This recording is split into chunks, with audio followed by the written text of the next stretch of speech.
अर्का नेता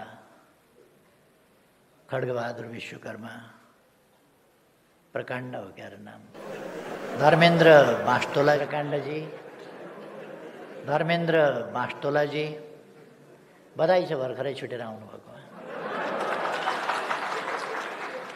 यदि थोरै जेल बसेर छुट्न पाए पो हुन्थ्यो, आफू त 14 वर्ष। वार्ता टोलीका सम्पूर्ण सदस्य साथीहरू, माननीय मन्त्रीज्यूहरू, नेताज्यूहरू, माननीय सांसदज्यूहरू, काठमाडौँ महानगरपालिकाका मेयरज्यू, दुवै पार्टीका सम्पूर्ण नेता कार्यकर्ता साथीहरू, यहाँ उपस्थित अरू सबै, शान्तितर्फको एउटा ठुलो फड्को, ठुलो सफलतामा खुसी व्यक्त गर्न, खुसी साट्न उपस्थित हुनुभएका साथीहरू, सञ्चारकर्मी मित्रहरू र यो ऐतिहासिक कार्यक्रमलाई विभिन्न सञ्चार माध्यमहरूद्वारा प्रत्यक्ष प्रसारण गरिएको अवलोकन गरिरहनुभएका सम्पूर्ण देश विदेशमा रहेका दिदीबहिनी तथा दाजुभाइहरू, आज फागुन 21 गते 48 वर्ष अघि आजकै दिन अघि नै साथीहरूले चर्चा गरिसक्नु भएको छ। एउटा नयाँ आन्दोलन, नयाँ एकीकरण, नयाँ सङ्कल्प र नयाँ सपना बोकेर अगाडि बढिरहेका क्रान्तिकारीहरूको 5 जनाको समूहलाई जेलबाट निकालेर जेल सार्ने नाममा जङ्गलमा लगेर हत्या गरिएको थियो। सुखानीको जङ्गलमा रामनाथ दाहाल, नेत्र घिमिरे, वीरेन राजवंशी, कृष्ण कुइकेल र नारायण श्रेष्ठ। नेपालको इतिहासमा त्यस प्रकारको त्यो एउटा अत्यन्तै क्रूर सत्ताको दमनचक्र आफ्नो नियन्त्रणमा धेरै महिना अगाडि लिएर गिरफ्तार गरिएको ठाउँबाट निकालेर जेल सार्ने नाउँमा 5-5 जनाको एकै ठाउँमा हत्या गरिएको नेपालको इतिहासमै त्यो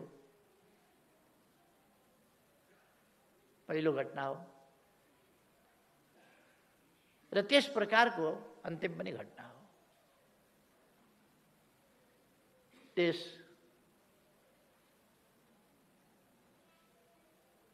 अपराधपूर्ण घटनामा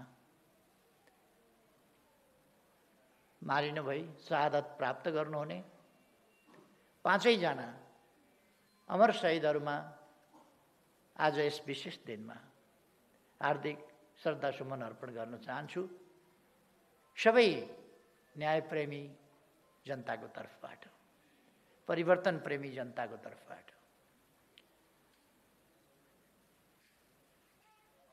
यस प्रसङ्गमा मैले एउटा सानो कुरा भन्नुपर्ने छ। त्यसै सिलसिलामा 2029 साल फागुन 29 गते, फागुन 29 साल फागुन 21 गतेको त्यो घटना थियो। त्यसभन्दा केही महिना अगाडि केही साथीहरूलाई गिरफ्तार गर्ने क्रममा एकजना साथी मारिनु भएको थियो, चन्द्रडाँगी। शहीद विधिवत राज्यले शहीद घोषणा गर्ने कुरामा उहाँको नाम छुटेको थियो र केही दिन अगाडि मात्रै नेपाल सरकारले उहाँलाई विधिवत शहीद घोषणा गरेको छ। त्यसै गरी त्यस घटनाको केही समयपछि अर्थात् 21 फागुन 2029 को केही पछि रामप्रसाद प्रधानलाई बुधबारे भन्ने ठाउँमा घेरेर घोचिकन हत्या गरिएको थियो। बाँसका भालाहरू बनाएर घोचिकन हत्या गरिएको थियो। उहाँलाई पनि राज्यले शहीदको सम्मान दिएको छ केही दिन अगाडि। म यो पनि जानकारी गराउन चाहन्छु। उहाँहरू लगायत सम्पूर्ण ज्ञात अज्ञात शहीदहरूलाई यस विशेष दिनमा म श्रद्धासुमन अर्पण गर्न चाहन्छु। म नेकपाका महासचिव विप्लवजी उहाँलाई बधाई भन्न चाहन्छु, स्वागत भन्न चाहन्छु र शुभकामना भन्न चाहन्छु। र उहाँले जुन साहसिक कदम चाल्नु भएको छ फेरि एकपल्ट र एउटा ठुलो ऐतिहासिक योगदान गर्नुभएको छ, यसका निम्ति म उहाँलाई राज्यको तर्फबाट र पार्टीको तर्फबाट पनि हार्दिक धन्यवाद भन्न चाहन्छु।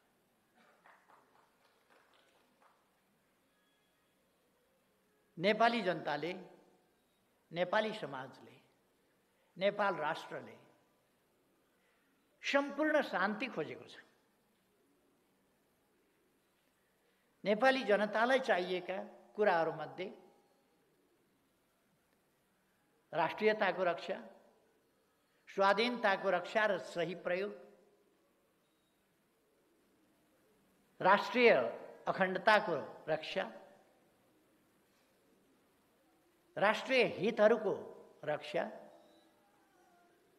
लोकतन्त्रको प्राप्ति, रक्षा र त्यसको सुदृढीकरण एवं प्रयोग, सामाजिक न्याय र समानता, अधिकारसम्म पुग्ने अवसरहरूको प्राप्ति, नेपाली जनताले चाहेको त्यत्तिकै महत्त्वपूर्ण कुरा शान्ति, अर्थात् निर्भय वातावरणमा शान्तिपूर्ण ढङ्गले बाँच्न पाउने सबैको अधिकार, सबैको जीवधनको रक्षाको अधिकार, त्यो कुरा प्राप्त गर्ने चाहना या शान्तिपूर्ण समाजको चाहना, नेपाली जनताको चाहना। सुशासन होस् देशमा, भ्रष्टाचारको अन्त्य होस्, विकासका प्रयासहरू योजनाबद्ध ढङ्गले गतिशील ढङ्गले अगाडि बढुन्, नेपाली जनताको चाहना त्यही हो। र हामी सबैले देखेको सपना, हामी सबैको साझा राष्ट्रिय आकांक्षा समृद्ध नेपाल, सुखी नेपाली। यो समृद्ध नेपाल बनाउनका लागि शान्तिपूर्ण वातावरण चाहिन्छ, लोकतान्त्रिक प्रणाली चाहिन्छ, जनता अधिकार सम्पन्न भएर जनताले हक अधिकार र अवसरहरू प्राप्त गरेर सचेत, सङ्गठित, सुदृढ जनशक्ति गतिशील ढङ्गले राष्ट्र निर्माणको बाटोमा अगाडि बढ्ने वातावरण चाहिन्छ। यिनै चिजहरू प्राप्ति गर्ने सन्दर्भमा, यो वातावरण प्राप्त गर्ने सन्दर्भमा आज एउटा ऐतिहासिक काम भएको छ। अन्तिम किस्तामा नेपाल शान्तिपूर्ण युगमा प्रवेश गरेको छ।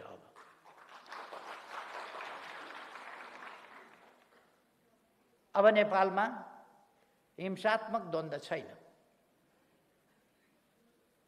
अब नेपालमा हिंसात्मक बाटो र हिंसात्मक आन्दोलनको कार्यदिशा कसैले पनि अवलम्बन गरिरहेको छैन।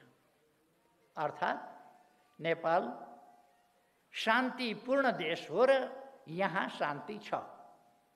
आजको निष्कर्षको ठुलो उपलब्धि, आजको कामको ठुलो उपलब्धि त्यही हो। अब नेपालमा द्वन्द्व छैन, हिंसात्मक द्वन्द्व छैन र शान्ति छ।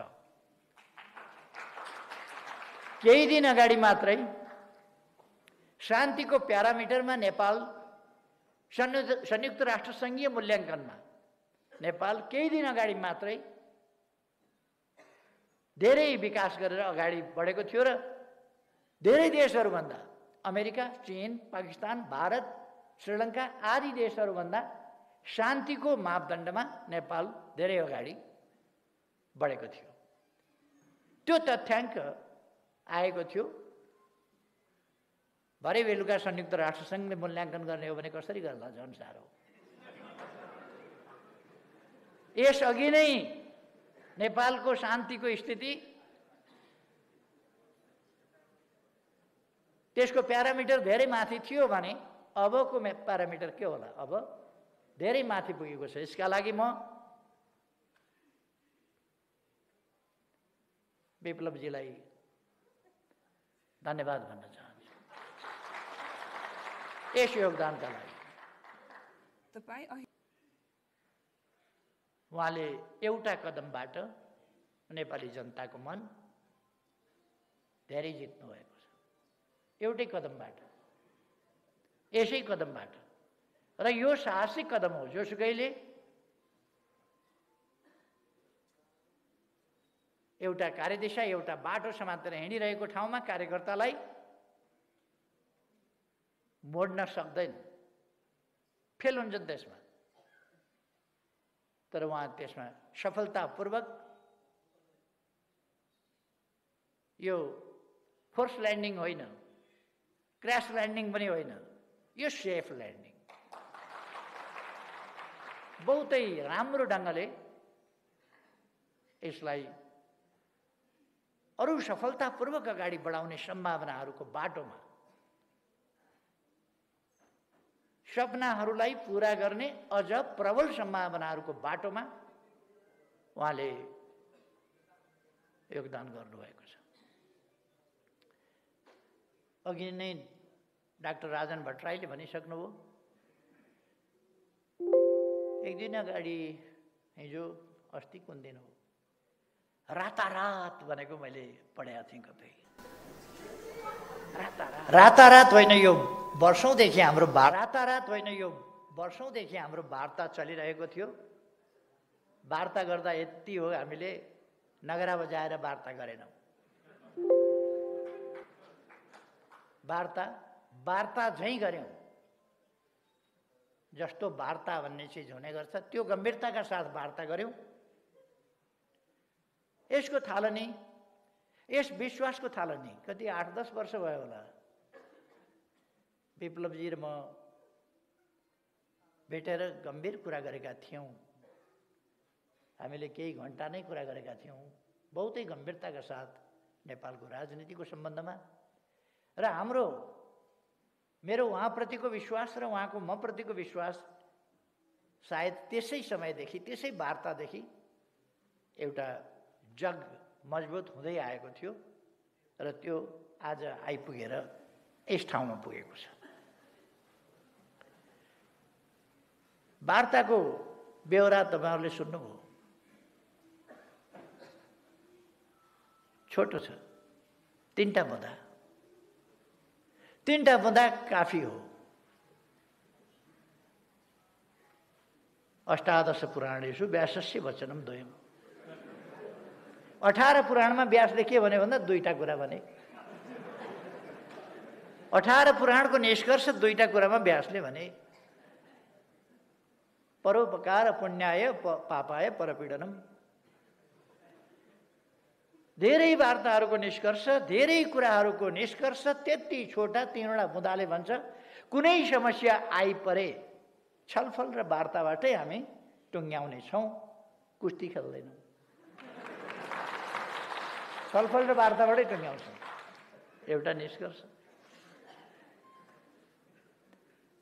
उहाँहरूले शान्तिपूर्ण बाटोबाट आफ्ना विचारहरू कार्यान्वयन गर्नुहुनेछ। उहाँहरूको नेपाल कम्युनिस्ट पार्टी आफ्नै पार्टी छ, त्यसले गतिविधि गर्छ, त्यसले सङ्गठन गर्छ, शान्तिपूर्ण ढङ्गले गर्छ।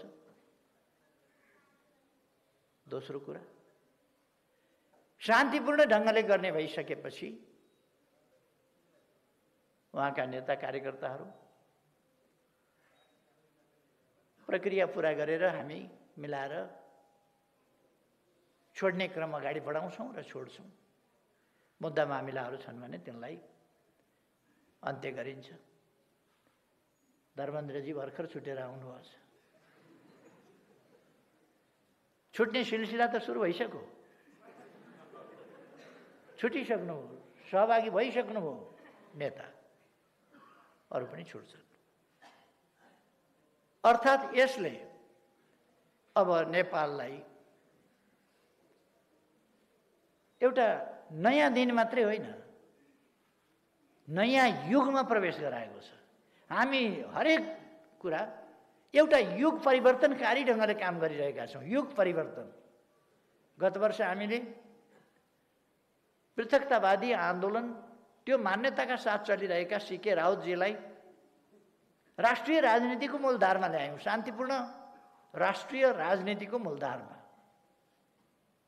त्यही राष्ट्रिय राजनीतिको मूलधारमा आज मूलतः उहाँहरू आइसक्नु भएको छ। अब भाषाहरू मिलाउन पनि अलिकति समय लाग्छ। जानेरै पनि मैले अङ्ग्रेजी बोलेँ भने अङ्ग्रेजीले बोले जस्तो हुँदैन, नेपालीले बोले जस्तै हुन्छ। अङ्ग्रेजले नेपाली विशेषज्ञता हासिल गरे हुन्छ, तर बोल्ने बेलामा नेपालीले जस्तो बोल्न सक्दैन। मैले एउटा राम्रो नेपाली जानेको अङ्ग्रेजीले गीत गाएको सुने, तिम्रो बाउ मेरो बाउ माछा मार्न गयो। राम्रो नेपाली जानेको थियो, तर गाउँथे चाहिँ कसरी तिम्रो बाउ मेरो बाउ माछा मार्न गयो। किनभने त्यो नेपाली जिब्रो उसले समाउन सक्दैन। मैले अङ्ग्रेजी गीत गाएँ भने पनि त्यस्तै हुन्छ, उही तिम्रो बाउ मेरो बाउ भने जस्तै हुन्छ। त्यसो भएर एक्सप्रेसनका तरिकाहरू, अभिव्यक्तिका तरिकाहरू, प्रयोग गर्ने भाषाहरू, भाषाका शैलीहरू ती एकीकृत हुन केही समय लाग्छ। तपाईहरूले सेती नदी र त्रिशुली नदी मिसिएको देख्नुभएको छ होला, गाईघाट भन्ने ठाउँमा मुङलिङभन्दा अलिक पर बाटोबाट हिँड्दा। अलिक तलसम्म सेतीपट्टिको धार सेती सेती सेती सेती जस्तो देखिया हुन्छ, त्रिशुलीपट्टिको धार त्रिशुली त्रिशुली देखिया हुन्छ।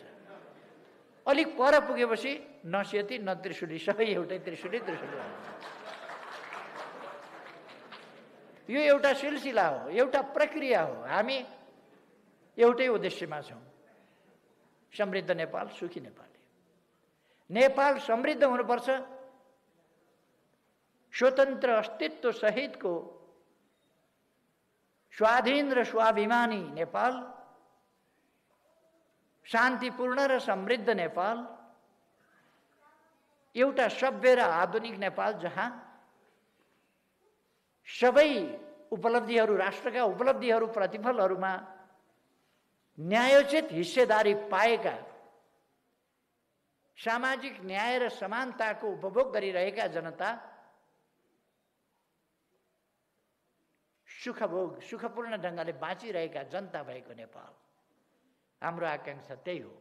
त्यसलाई हामीले संक्षिप्तमा सर्वे भवन्तु सुखिनः सर्वै सन्तु निरामया, उहिले वेदमा भन्दाखेरि त्यसो भन्थे, सर्वे भवन्तु सुखिनः। आज हामीले समृद्ध नेपाल, सुखी नेपाली बनाएका छौँ। मानव जातिको परम इच्छा के हो भन्दा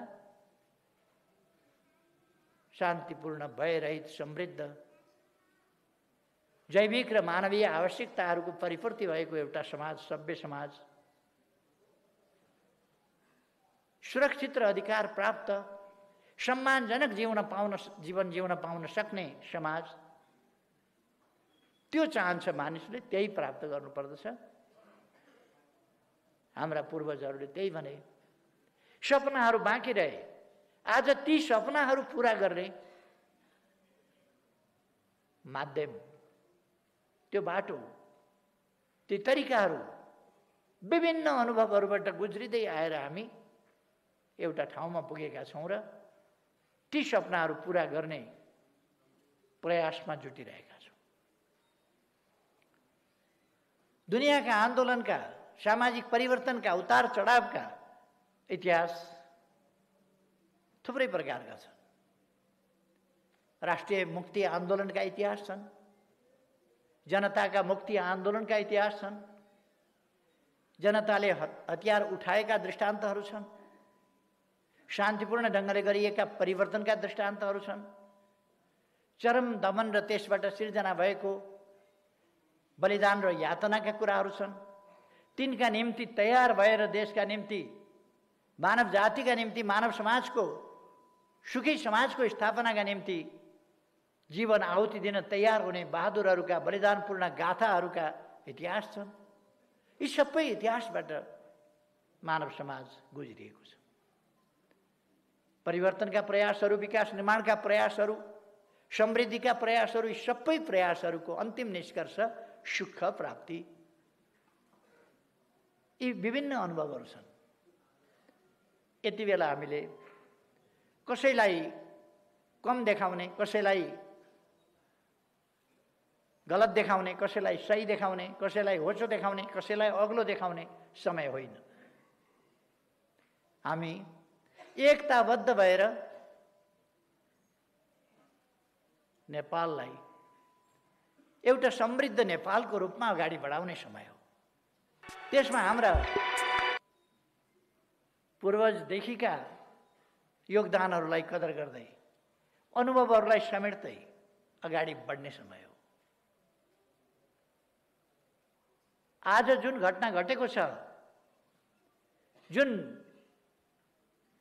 शान्तिको यात्रामा अब नेपाल नयाँ उचाइका साथ एउटा नयाँ युगमा प्रवेश गरेको छ, यसले नेपालको कम्युनिस्ट आन्दोलनमा उतार चढावपूर्ण हाम्रा जुन इतिहासहरू रहे, मैले पनि 50 वर्ष अघि यही आन्दोलन, यस्तै आन्दोलन, उहाँहरूले जस्तै जस्तै आन्दोलन गरेका थियो र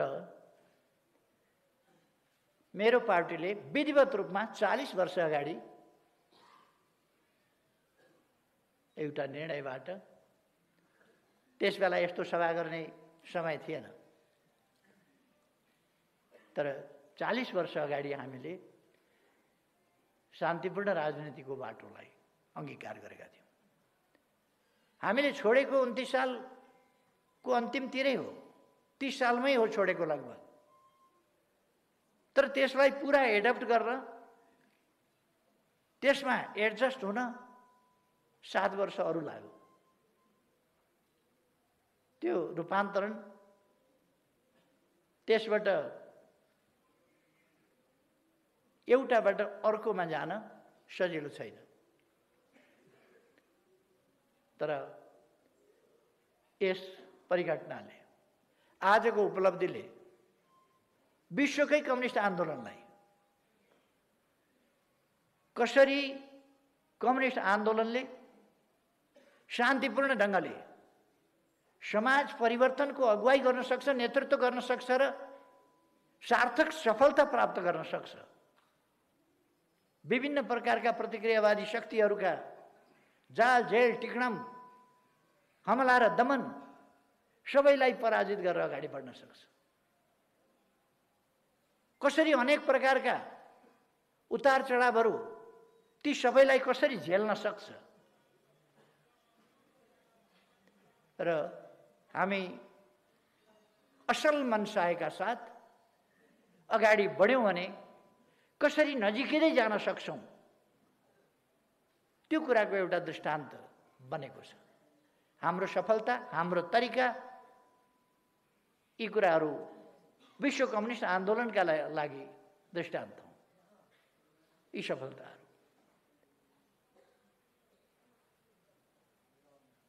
अब केही मान्छेहरू बर्बादै पार्न खोज्छन् देशलाई, त्यो उनीहरूको कुरा हो। बर्बादै पार्न खोज्छन् भने संसदीय दलको बैठक गर्दैछन् भन्ने सुनेको थिएँ। कुन दलको हो थाहा छैन, दलको नेता म यहाँ छु, थाहा छैन।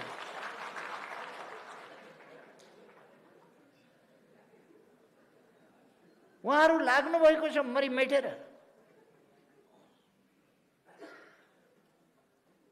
मलाई उहाँहरू देखेर त अचम्म पनि लाग्छ पनि लाग्दैन पनि, किन उहाँहरू त्यस्तै हो, त्यस्तै हो। त्यस कारण अचम्म पनि लाग्दैन।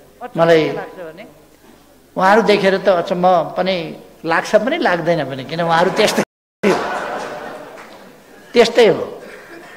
त्यस कारण अचम्म पनि लाग्दैन। अचम्म के लाग्छ भने यति साह्रो प्रधानमन्त्री हटाएर छोड्ने, यति नग्न प्रधानमन्त्री लिएर खाइदिनुहोस् न, खाइदिनुहोस् भन्ने अन्त जाने,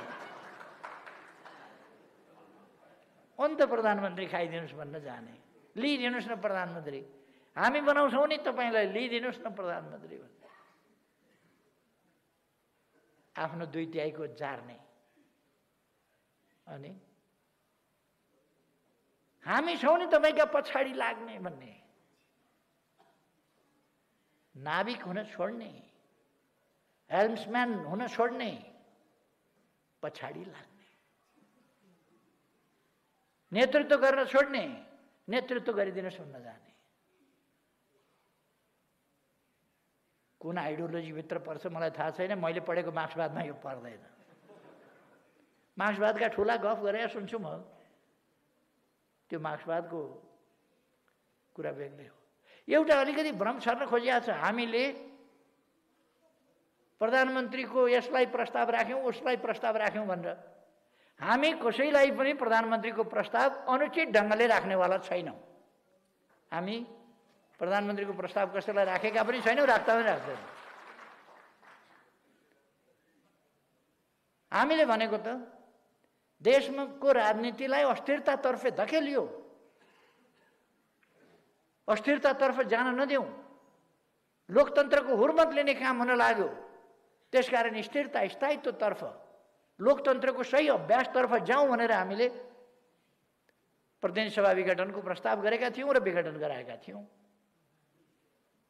अब फिर्ता आएको छ, फिर्ता आएपछिको तमासा सुरु भएको छ। फेरि यो तमासा नेपाली जनताले हेर्दै जानु पर्ला, यसका परिणामहरू भोग्दै जानु पर्ला। तर म के आश्वस्त पार्न चाहन्छु भने यस देशमा हाम्रो पार्टी पनि छ, हाम्रो पार्टी पनि छ। अहिले सरकार ढाल्ने बहुतै गम्भीर प्रयास, उद्यमको प्रयास भइरहेको छ सरकार ढाल्न। यो त 73 सालमा पनि ढालेको थियो नि एकपल्ट सरकार। मैले त्यस बेला भनेको थिएँ, हामी जस्केलाबाट होइन, झ्यालबाट छिरेर होइन, भेन्टिलेसनबाट छिरेर होइन, हामी मूल सडकबाट, मूल ढोकाबाट छिरेर फेरि सरकारमा आउँछौँ निर्वाचनको माध्यमबाट, नभन्दै 74 को निर्वाचनको माध्यमबाट, निर्वाचनको बाटोबाट, हाइवेबाट हिँडेर सिंहदरबारको मूल गेटको ढोका खोलेर हामी भित्र पस्यौँ। हाम्रो आदत के छ भने अध्यक्ष हुनु पर्यो भने महाधिवेशनमा लडेरै हुने। ब्याङ्केटमा मान्छे बोलाएर त्यहाँ म महासचिव भएँ, अध्यक्ष भएँ, त्यो तरिका हामी गर्दैनौँ। प्रधानमन्त्री हुनु पर्यो भने निर्वाचनको माध्यमबाट चुनिएर, छानिएर, जनताको प्रतिनिधिको हैसियतले, जाल जेल टिक्रमको प्रतिनिधि पात्रको हैसियतले होइन, त्यस हैसियतले हामी फर्किन्छौँ। त्यसर्थ केही मान्छेले कम्युनिस्ट आन्दोलनको बदनाम गरे पनि कम्युनिस्ट आन्दोलन बदनाम हुने स्थितिमा छैन। यसका योगदानहरू, यसले विकासका काम जसरी गरेका छ त्यस हिसाबले अहिलेको सरकार बिल्कुल सफल सरकार हो। विकासका काममा, निर्माणका काममा, भ्रष्टाचार विरुद्धमा, तमाम कुराहरूमा यसले सफलतापूर्वक अगाडि बढेको छ र संयुक्त राष्ट्रसङ्घले नेपाललाई अब अल्प विकसितबाट विकासशील राष्ट्रमा स्तरोन्नति गर्ने सिफारिस गरिसकेका छ। हामी सन् 2030 भित्रै दिगो विकास लक्ष्यहरू प्राप्त गर्ने उद्देश्यमा डटेर लागेका छौँ र त्यस अगावै हामीले ती लक्ष्यहरू प्राप्त गर्नेछौँ। ठुल्ठुला विकासका आयोजनाहरू, युगान्तकारी आयोजनाहरू, ठुला परिवर्तनका आयोजनाहरू, मैले हिजो मात्रै पनि 1,85,000 बिघा जमिन सिँचाइ गर्ने, तराईमा सिँचाइ गर्ने, सुनकोशी मरिन डाइभर्सन 31 मेगावाट विद्युत निकाल्ने, त्यस आयोजनाको शिलान्यास हिजो मात्रै गरेर आएर 5 वर्षभित्र बारा, पर्सा, रौतहट, सर्लाही, महोत्तरी र धनुषाको केही भाग समेतका 1,85,000 बिघा जमिन 5 वर्षभित्र हामी सिँचाइ गर्छौँ। मैले भन्नु पर्दैन, एकै दिन 109वटा अस्पतालको शिलान्यास गर्छ यो सरकार। अस्तिका दिन मात्रै मैले 132वटा घर, जमिन समेत घर बनाएर भूमिहीन जनतालाई दिने कार्यक्रमको शिलान्यास गरेर आएँ मोरङमा। झापामा 37वटा घर नयाँ निर्माण गरेर वितरण गरेर आइयो अस्तिका दिन। 16 गते 31वटा पुल, सडक पुल एकै दिन शिलान्यास गरेर म आएँ। 5वटा सडक पुलहरू तयार भइसकेका तिनीहरूलाई उद्घाटन गरेर आएँ। 1 हप्ताभित्र हामीले महाकालीको दैजी, कञ्चनपुरको दैजीदेखि झापाको दमक लखनपुरसम्म ठुल्ठुला औद्योगिक क्षेत्रहरूको शिलान्यास गऱ्यौँ। एउटा विवादको कारणले रहेको थियो, आज शिलान्यास भयो। केही विकास विरोधी तत्त्वहरूले त्यहाँ वितण्डा मचाउने, ढुङ्गामुढा गर्नेदेखि लिएर कार्यक्रम भाँड्ने, विकासको निम्ति त्यो औद्योगिक क्षेत्रको स्थापना हुन नदिने प्रयासहरू गरे त्यहाँ कपिलवस्तुमा, रूपन्देहीमा।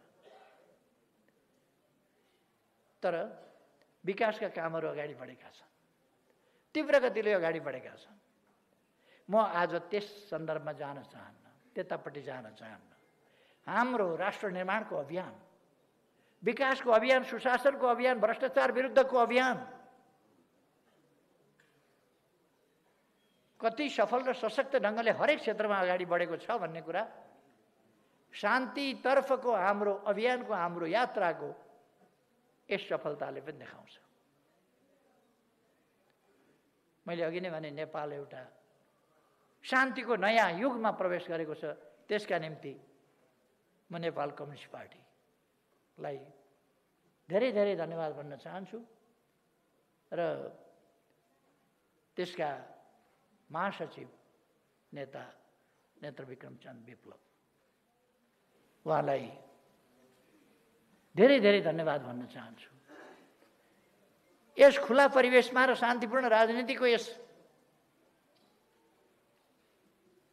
राष्ट्रिय राजनीतिको मूलधारमा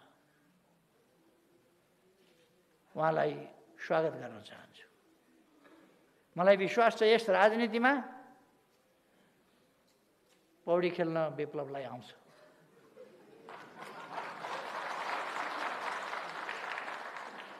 उहाँ यसमा पौडी खेलेर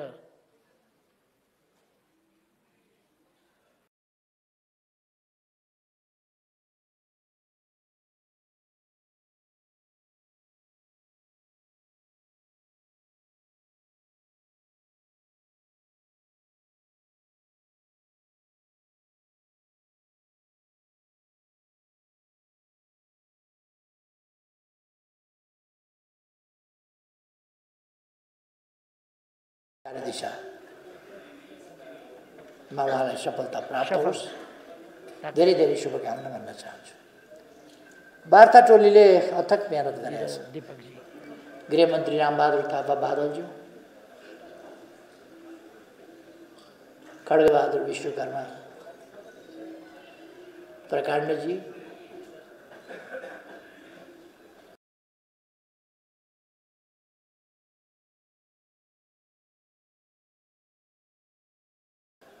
डाक्टर राजन भट्टराई जी र दीपकजी टोली विशेष धन्यवादको पात्र छ। म उहाँहरूलाई धन्यवाद भन्न चाहन्छु।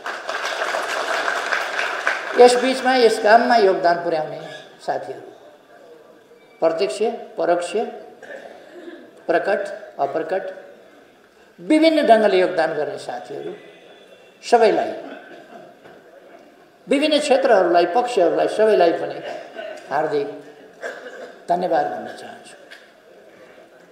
र यो एउटा खुसीको दिन एउटा युग परिवर्तनको दिन, एउटा महान सफलताको दिन, कसैले पनि नहारेको र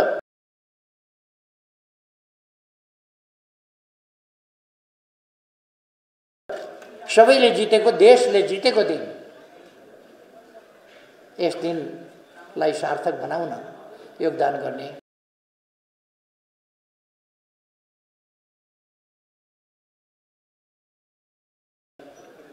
मुख्य नेताहरू लगायत सबैलाई म फेरि एकपल्ट